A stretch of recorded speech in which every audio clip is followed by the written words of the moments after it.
Bonjour, ici Micheline Bourque du Club de lecture Affaires. Je suis la présidente et fondatrice. Très heureuse d'être parmi vous aujourd'hui pour la revue d'un autre livre, d'un grand livre d'affaires qu'on a mis, qu'on vous présente avec plaisir avec un panel fort en affaires. Donc, avant de présenter le panel, je tiens à vous rappeler la mission du club. Le club a pour mission de promouvoir le livre d'affaires comme outil d'apprentissage et de créer des activités autour du livre qui nous permettent d'échanger, donc d'apprendre ensemble par le savoir des autres. Fini sur moi, on va tout de suite aller présenter le panel. Je vais vous présenter les panélistes en premier. Je vais commencer par M. Alain Thériault. Alain, qui êtes-vous et que faites-vous?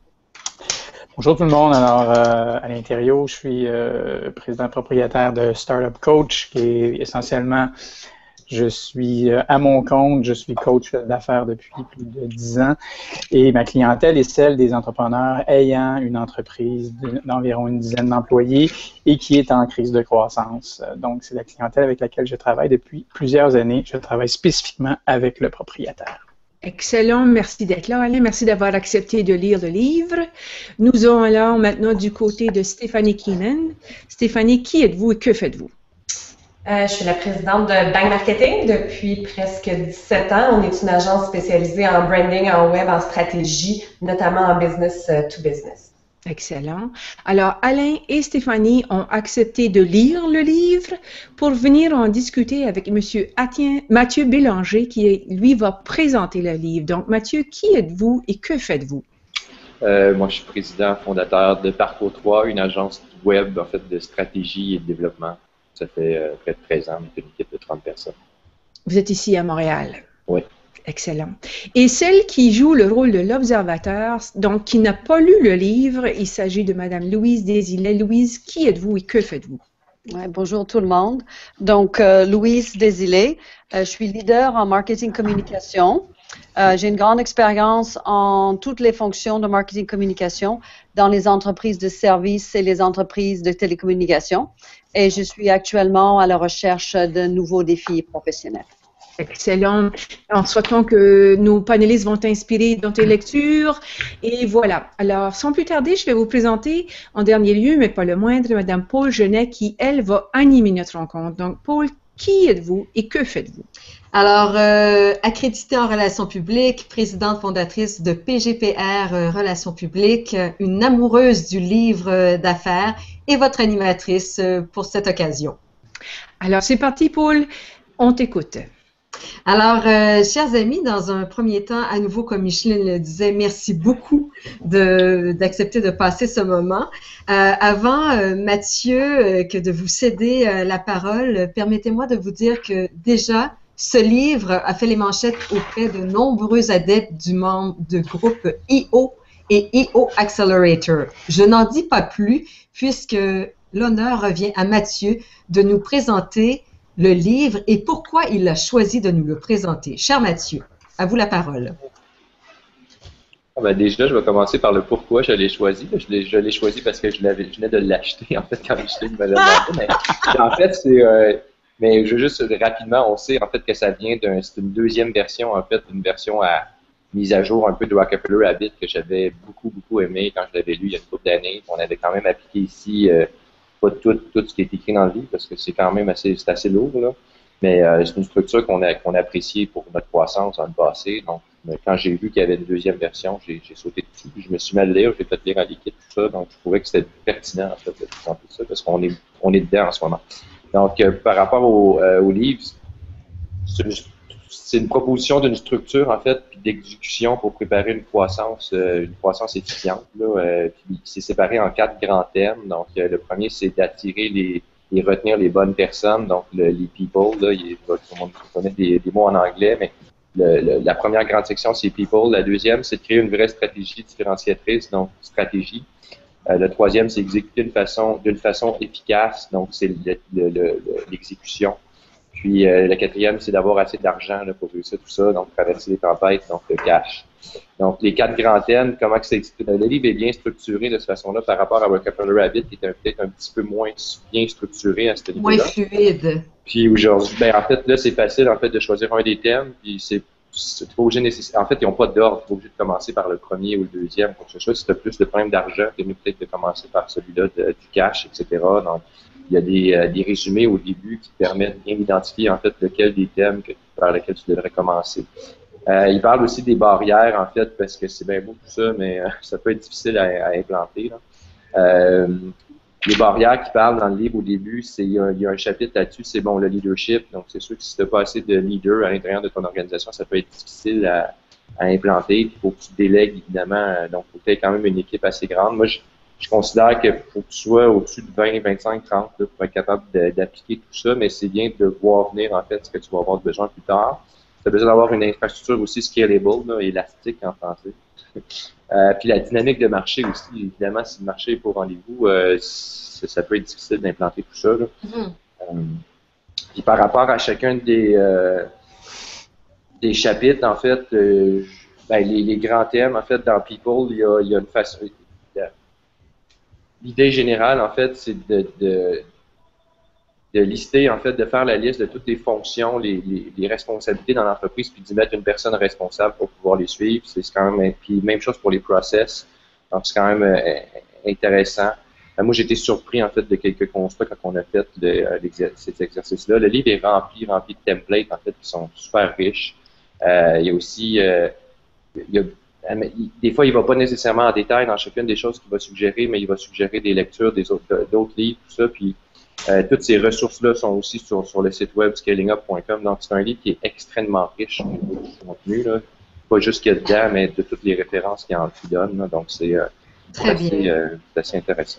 Alors, merci Mathieu pour cette mise en contexte. Alors, peut-être que des gens pourraient se tourner vers nos panélistes et en quelques minutes, Micheline, si vous êtes d'accord, on va poser la question suivante à nos panélistes.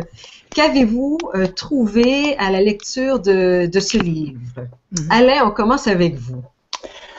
Ce que j'ai beaucoup aimé, c'est une approche qui est très structurée. Je dirais que c'est plus un guide, un how-to, un framework, d'ailleurs, c'est comme ça qu'il l'appelle, pour fonctionner, ce qui fait que la lecture, elle est presque bâtie de manière itérative, dans la mesure où tu touches tous les aspects, les 4 catégories.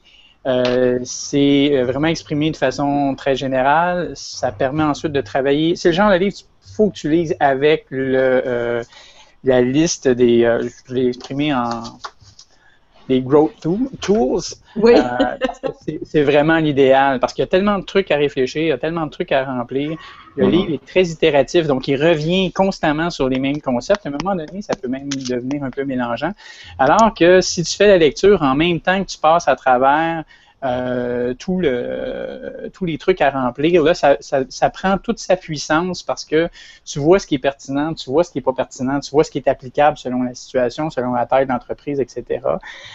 C'est sûr, cependant, que ça demande une mobilisation très, très, très forte à l'interne. Donc, il faut que tu aies des employés qui sont extrêmement engagés et engageants, je te dirais, pour pouvoir appliquer cette structure-là, appliquer ce système-là. Fait que le livre en tant que tel, sans les outils, ça foisonne d'histoires extrêmement intéressantes à différents degrés, mais ça prend toute sa puissance quand tu combines les deux.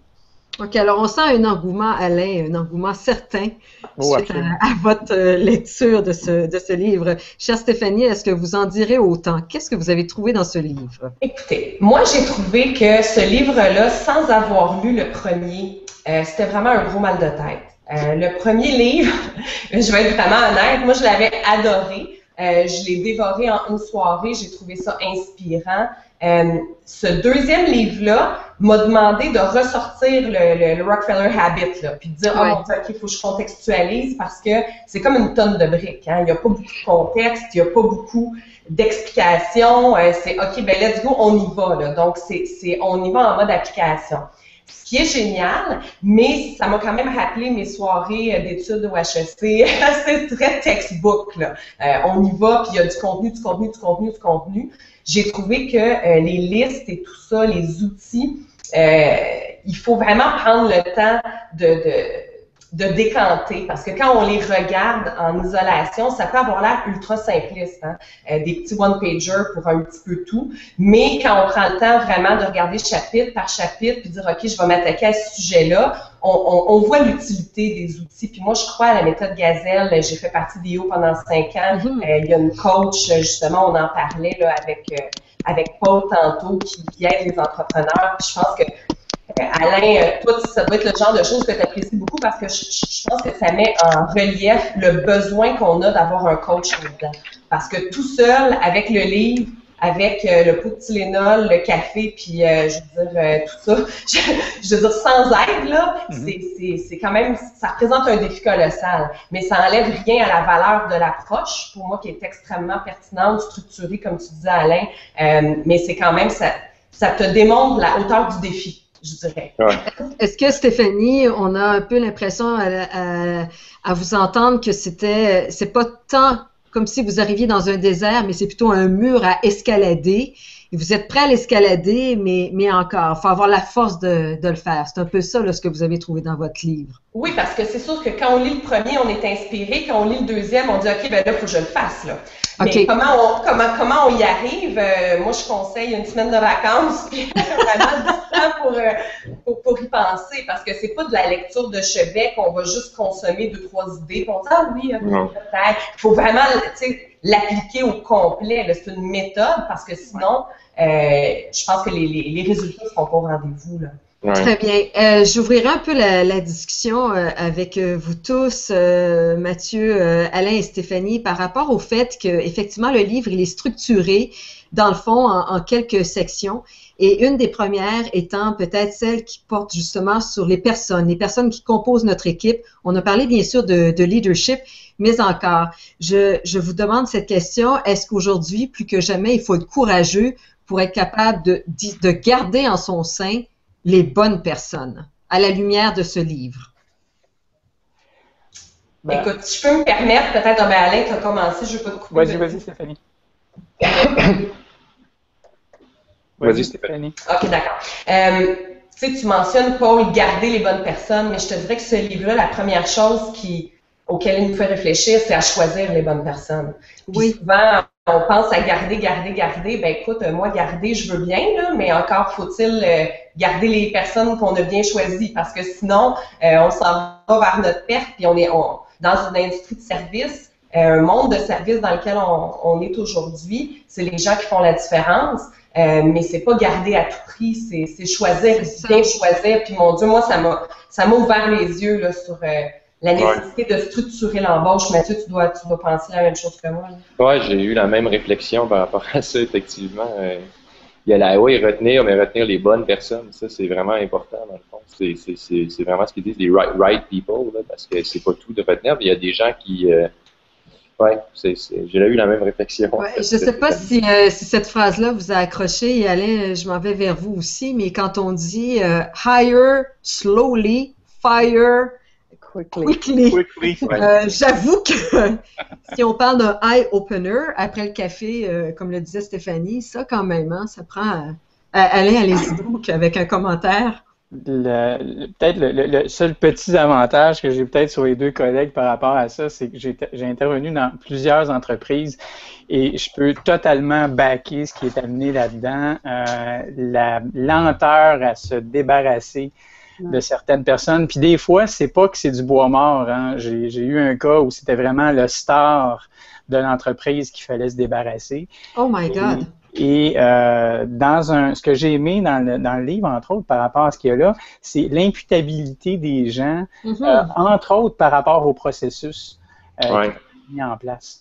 Et il y a beaucoup de gens qui sont très, très, très bons dans ce qu'ils font, mais lorsqu'on leur donne des vraies responsabilités, lorsqu'on leur donne de l'imputabilité, qu'on leur demande de choisir ce pour quoi ils vont être responsables, c'est très particulier. Puis dans une phase de croissance, souvent, on a des gens qui sont extrêmement compétents sur une compétence en particulier, c'est-à-dire qu'ils sont très, très bons dans ce qu'ils font. Et là, soudainement, quand tu les mets en charge de la production de 3-4 autres personnes, ils ne sont pas jugés sur leur travail, mais ils sont jugés sur le travail de d'autres. Et là, ils perdent un peu des pédales, ne veulent pas prendre cette responsabilité-là. Donc, la question du hire slowly, fire fast, rapidement, quand tu te rends compte de quelqu'un qui ne veut pas prendre ses responsabilités ou son imputabilité, c'est quelque chose sur lequel il faut adresser très rapidement. Parfait. Est-ce que dans le livre Scaling Up de Vern Harnish, le fait de pouvoir, comme leader, apprendre à déléguer, est-ce que c'est quelque chose qui a retenu votre attention?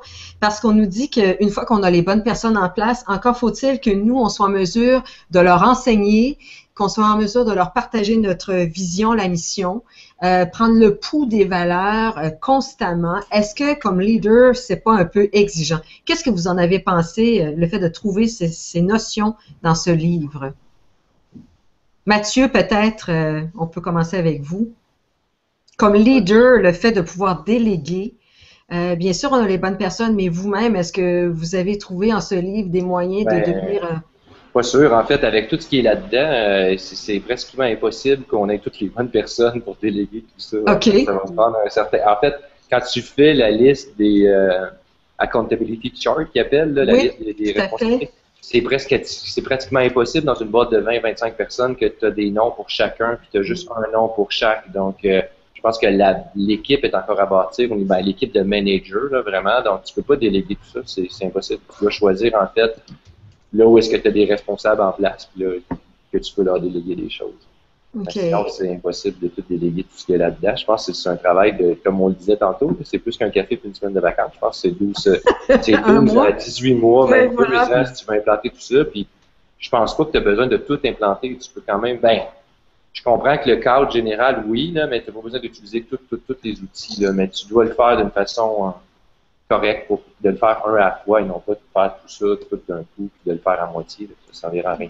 Très bien. Stéphanie, de votre côté, qu'est-ce que vous en pensez? Mais la délégation, c'est pour un entrepreneur, là, ça prend presque une thérapie pour être capable d'arriver à ça. C'est très, très difficile. Puis on sait qu'il faut le faire, puis tout le monde nous le dit, puis on le lit, puis tout ça. Mais après ça, quand on arrive dans le concret, notre première préoccupation, là, c'est de faire fonctionner la boîte, de satisfaire les clients, puis on veut rien échapper, puis des fois, on a de la misère à déléguer les activités du comité social. C'est aussi ridicule que ça. Là, dans les détails du micromanagement, on a de la difficulté. Je pense que ça nous rappelle qu'il faut le faire, mais je suis assez d'accord avec Mathieu.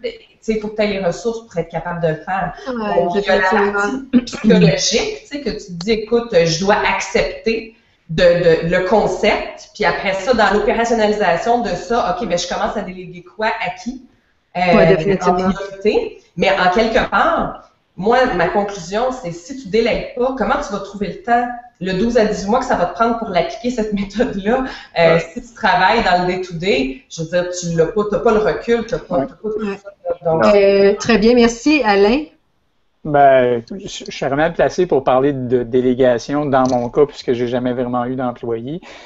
Par contre, je suis d'accord avec les deux collègues. À chaque fois, c'est toujours une difficulté à qui va être la première personne qui va vraiment avoir la responsabilité, qui est cette première personne-là, pour qui, dans le fond, je m'amuse souvent à dire si ça marche, c'est à cause d'eux.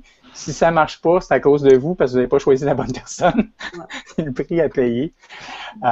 Donc, je peux très bien comprendre et Mathieu et Stéphanie devant la valse hésitation là, de à qui je donne quoi puis quand.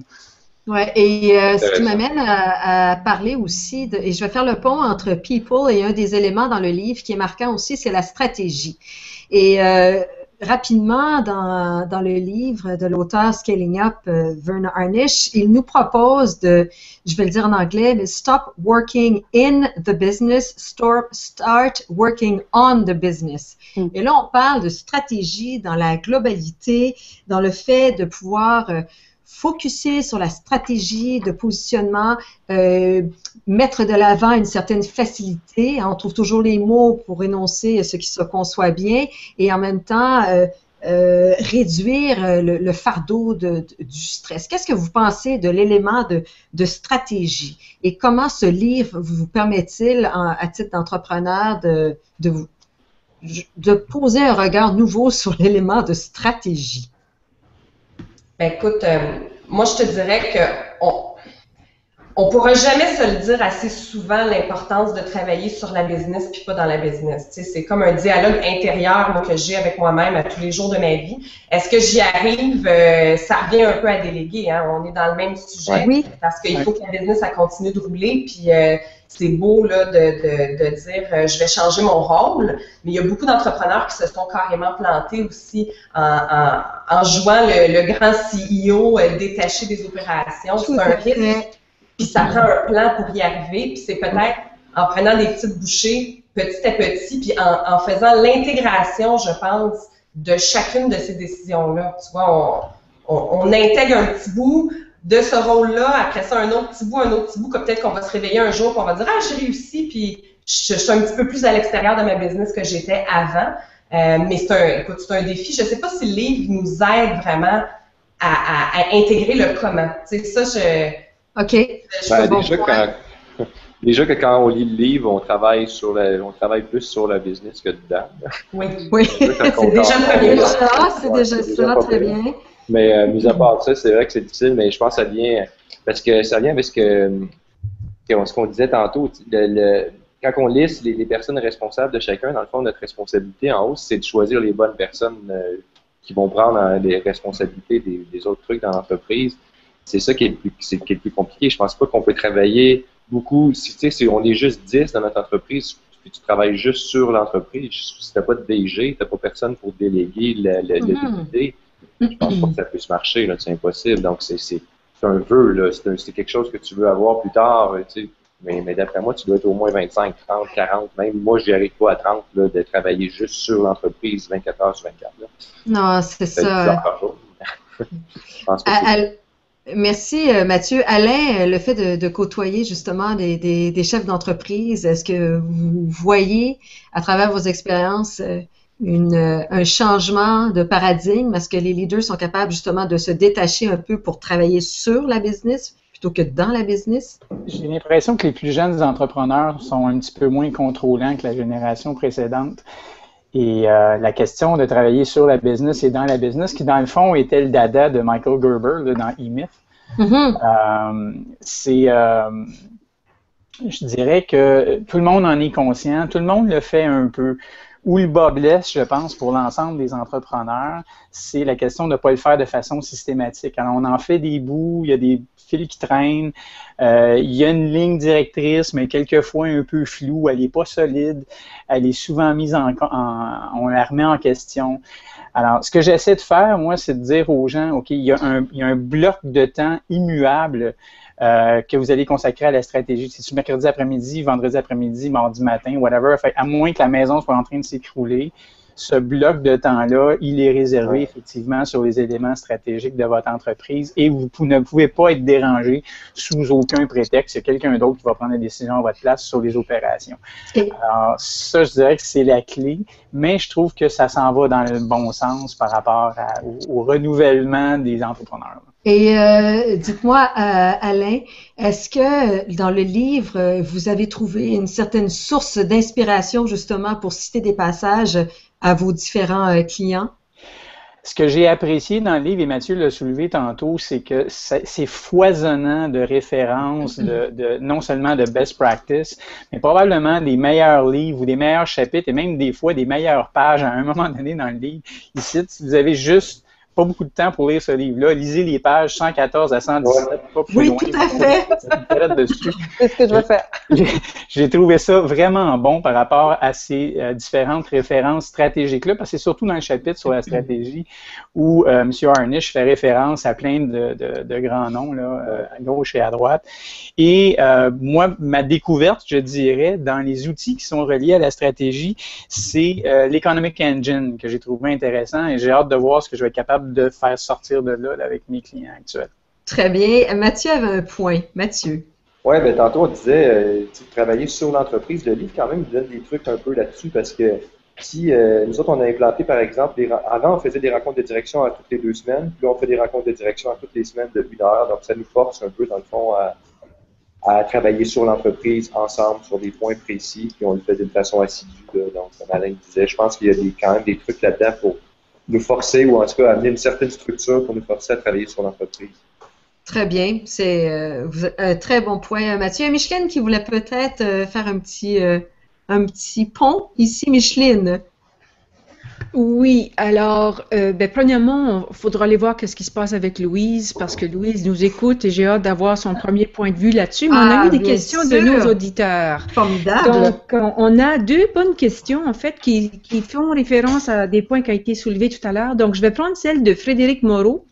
Alors, Frédéric pose la question suivante. Le livre donne-t-il un cadre pour partager le sens dans l'entreprise et mettre les gens en collaboration?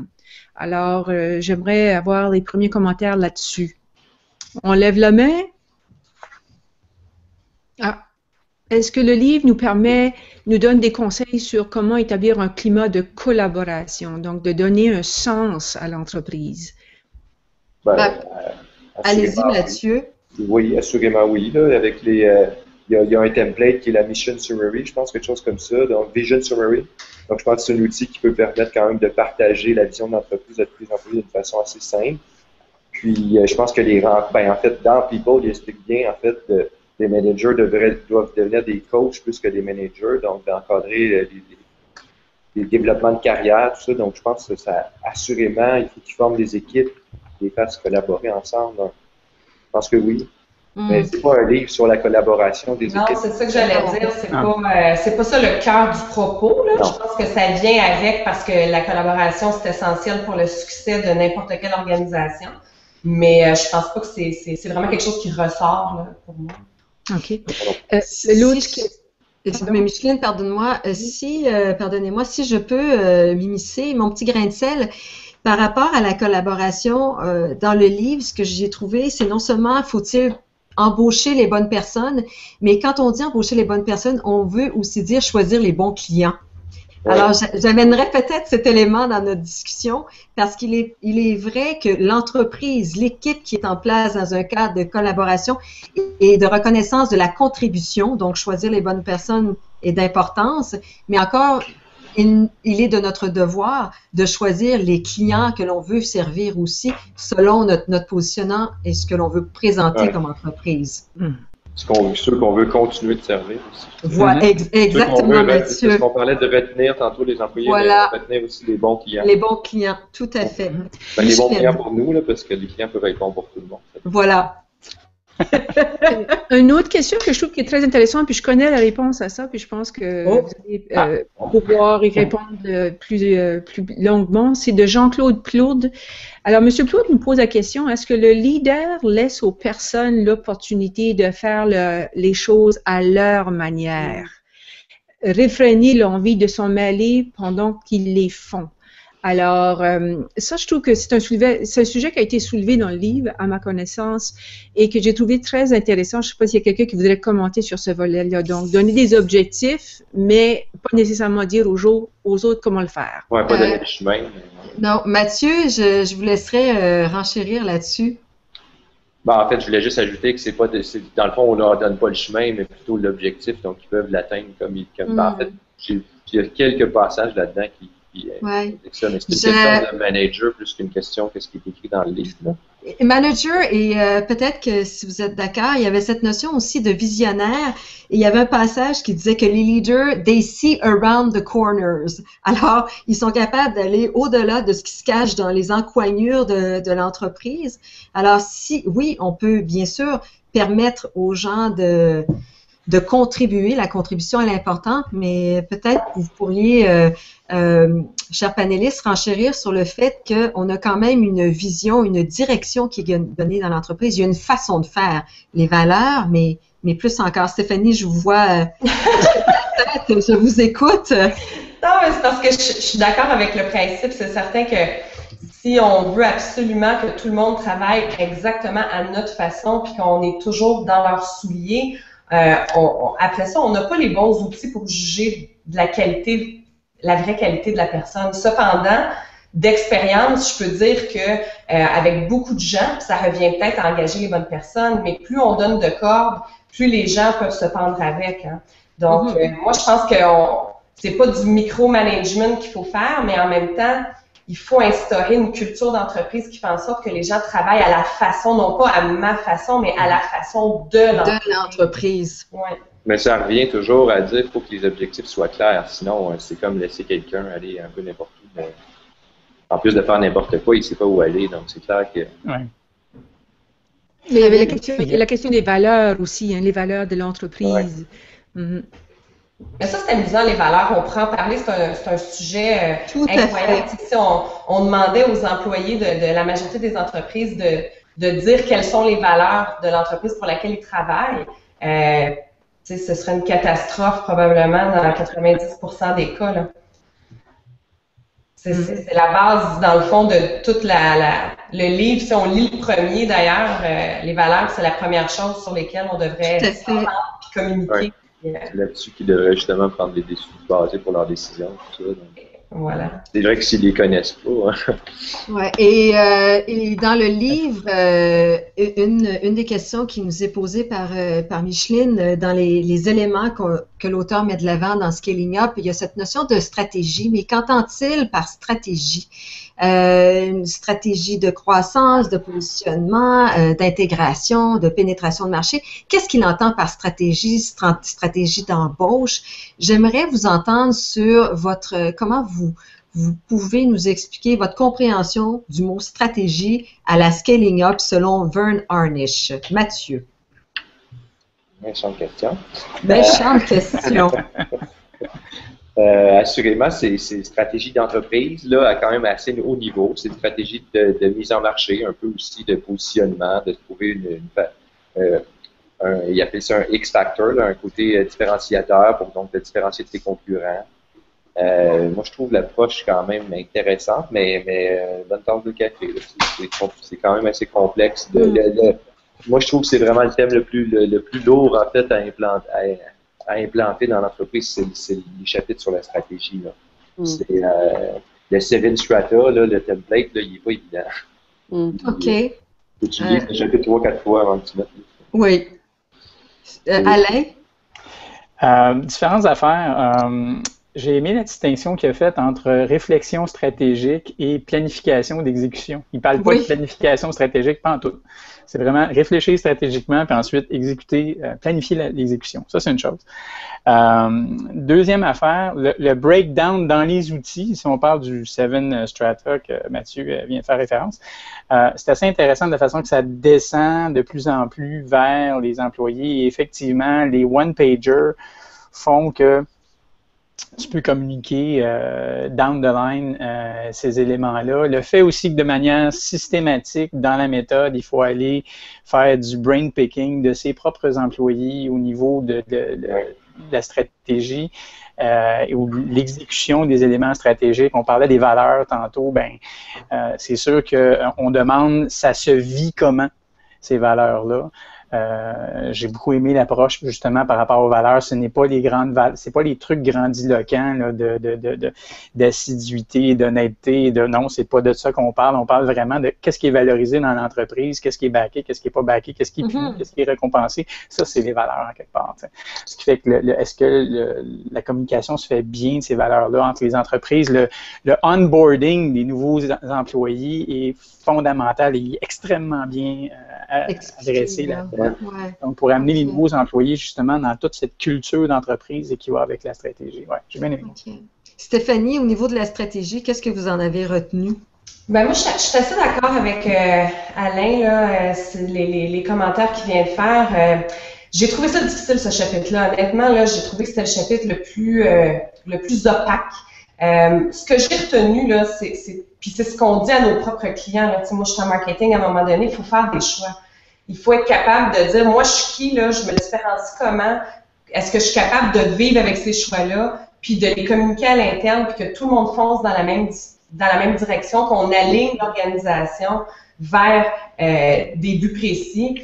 Mais, tu sais, tantôt, quand tu faisais la mise en contexte un petit peu. Le mot stratégie, c'est probablement le mot le plus galvaudé. Je veux dire, on peut l'utiliser à toutes les sauces, puis à un moment donné, on a de la misère à refocuser sur, ouais, mais là, c'est quoi, qu'est-ce que je suis en train de faire, là? Puis juste avoir un positionnement très, très clair, puis savoir comment on va attaquer le marché, puis que dans l'entreprise, on aligne tout le monde de façon simple. Là. Je pense que c'est cette simplicité-là pour essayer d'éclaircir, d'enlever les nuages d'opacité autour du mot stratégie, là, que ça appartienne plus juste à la direction, mais que tout le monde puisse se l'approprier. Il faut vraiment que ce soit simplissime pour être capable d'arriver à ça. Puis moi, c'est ce que je retiens. Moi, je pense que c'est un point. Moi, je pense que le mot-clé de tout ça, c'est le focus, en fait, parce que les entrepreneurs, souvent, ce qu'on a de la misère, c'est de focusser, là, puis l'entreprise aussi, dans un sens. Donc, c'est de focusser correctement puis d'aligner toute l'entreprise vers ces focus-là, pas juste l'entrepreneur, parce que souvent, c'est lui qui fait en sorte qu'on se promène un peu. Et le focus est un mot-clé, de le trouver et de le garder. Louise, je pense que vous vouliez faire quelques commentaires déjà. Louise. Okay. Oui, bien. Ben, merci beaucoup. C'est très, très intéressant. Moi, j'aurais quelques questions. Donc, dans mon rôle chez Cogeco, j'ai passé 12 ans au niveau de la planification stratégique chez Cogeco Câble et j'ai travaillé de nombreuses fois sur les exercices, sur l'approche de définir la stratégie de la compagnie, puis ensuite de le décliner, de l'exécuter justement au sein de toutes les équipes opérationnelles. Fait que, pour vous, quelles sont, d'après le livre, quelles sont les clés du succès de ce genre d'approche? S'il y avait 1, 2, 3 choses que la compagnie devrait faire, qu'est-ce qu'elle doit faire pour s'assurer que cette approche aurait un succès pour la compagnie? Bonne. Désolé, vous allez plus loin. Je pense que chaque entreprise devrait avoir 3 points qui peuvent varier. Là, ce ne sera pas les mêmes pour chacune. À la lecture du livre, si je peux me permettre de vous lancer un peu sur une piste de réponse, chère Louise, mais je me tourne vers les panélistes.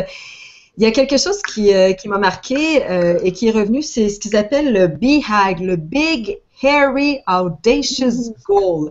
Il y a cette espèce de vision, un peu comme nous irons marcher sur la Lune. C'est un peu comme si, dans les entreprises, avant même que d'avoir le 1, 2, 3, il fallait peut-être se raccrocher à ce rêve ultime qui fait qu'un matin, on a voulu créer cette entreprise. Chers panélistes, qu'est-ce que vous en pensez? Écoute, si je peux répondre. Oui. Moi, j'ai l'impression que le Big Hairy Goal, en quelque part, ça nous rappelle l'importance d'avoir un sens derrière tout voilà. ce qu'on fait. Puis c'est le sens qui fait que les employés, la gang qui nous suit, va être inspirée, puis va avoir envie de s'investir. Parce que juste de dire, ben, regarde, on fait une entreprise pour faire de l'argent, puis bien vivre, puis grossir pour grossir. Moi, c'est toujours le problème que j'ai avec même l'idée de scaling up, grossir pour grossir. Je fais ça pour moi, je m'en vais où? Puis si on oublie puis on évacue cette notion-là, c'est très difficile que les gens nous suivent. Donc, pour moi, c'est le sens, c'est l'inspiration, puis c'est essentiel. Là, je suis contente que tu en parles, d'ailleurs. Parfait. Merci, Stéphanie. Alain, avec le regard du penseur. Il y a 2 affaires là-dedans. Il y a véhiculer une histoire, donc l'importance du storytelling, et on en parle de plus en plus aujourd'hui. Mais l'élément clé, je trouve, par rapport à communiquer d'une certaine façon la stratégie down the line, là, il y avait l'importance d'utiliser un seul mot qui est revenu à plusieurs reprises. Et donc, en dehors de tout ça, dans un autre bouquin, on parlait du commander's intent. Tu peux faire tous les plans qu'il faut. Shit happens, excusez mon langage.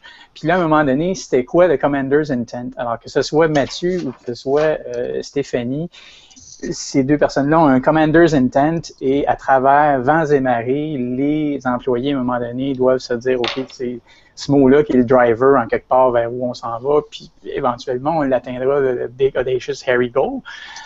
Mais ça drive sur une affaire. Ça, j'ai trouvé ça intéressant aussi. C'est quoi le fameux mot qui résume tout?